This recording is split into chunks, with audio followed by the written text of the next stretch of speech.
పేద వర్గాలకి ఉత్తరప్రదేశ్, బీహార్ లాంటి రాష్ట్రాలు, బీసీలు పరిపాలన చేసే రాష్ట్రాల్లో కూడా 100 టికెట్లు బీసీలకు ఇవ్వాల.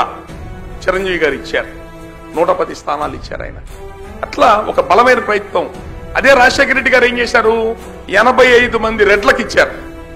ఇదేంటంటే ఒక కమ్యూనిటీకి 85 సీట్లు ఇవ్వడం ఏంటంటే అంటే గెలుపు గుర్రాలు అన్నాడు. ఈ మాత్రం గెలుపు గుర్రాలు చిరంజీవి చూసుకోలేడా? ఆయన ఎందుకు పేదలకు ఇచ్చారు టికెట్లు? పేద వర్గాల అభివృద్ధి చెందాలని చెప్పని.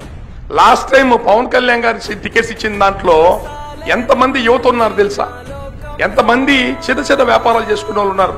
ఒక ప్రయత్నం చేశాడు. ఈవెన్ ఆయన నిలబడ్డ 2 నియోజకవర్గాల్లో కూడా రూపాయి డబ్బులు ఖర్చు పెట్టాల. రూపాయి డబ్బులు ఖర్చు పెట్టకుండా 60,000 ఓట్లు తెచ్చుకున్నాడు.